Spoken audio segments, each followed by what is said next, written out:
So I work on trying to understand how the human language system works, and it's a deeply cognitive question in its nature, but I use a combination of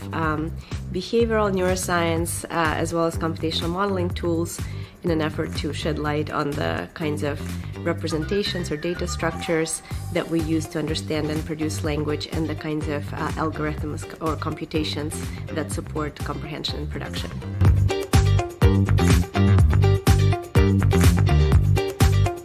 So I'm giving a series of 4 lectures, and I've kind of divided them up as follows. So I started by talking a little bit about kind of the perceptual and motor foundations of language, so kind of lower level speech acoustic processing and speech articulatory abilities, as well as low-level reading, so parts of the visual cortex that support the processing of letters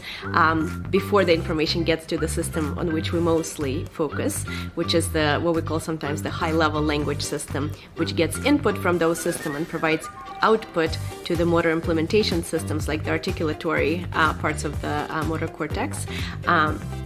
And so that was the kind of beginning. And then the second lecture focuses on the specificity for language. That's the research direction I mentioned, so looking at how language does or doesn't share machinery with various non-linguistic functions, and mostly finding evidence for strong selectivity for language relative to other non-linguistic tasks. The third lecture dives kind of deeper inside the language system, asking about different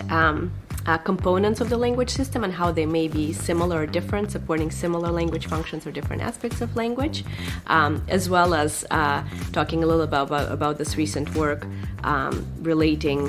computational language models like transformer architectures like GPT-2 to human neural representations. And then finally, the fourth lecture goes a little bit back to the topic of the second lecture, but focuses on the relationship between language and social perception and cognition, which are perhaps 2 domains that are most deeply interrelated. And in the context of that relationship, I'm also going to talk about how the language system may develop, as well as how it may recover when it's damaged early in life versus later in life. And there's interesting asymmetries there, and this is another active line of research in the lab.